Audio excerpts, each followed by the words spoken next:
కుటుంబ విలువలు నేర్చుకోవాలంటే ఎక్కడ నేర్చుకోవాలి? శివుడి కుటుంబం చూసి నేర్చుకోవాలి మిత్రులారా. శివుడి బొమ్మను, శివుడి కుటుంబం బొమ్మని జాగ్రత్తగా గమనించండి.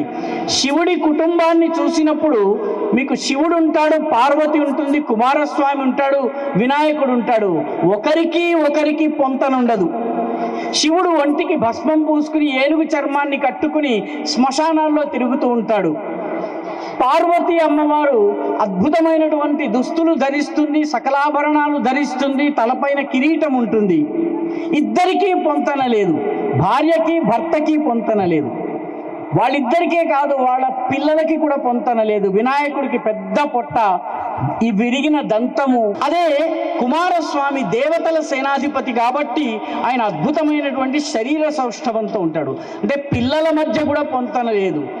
అయ్యవారు అమ్మవారు మాత్రమే కాదు, పిల్లల మధ్య మాత్రమే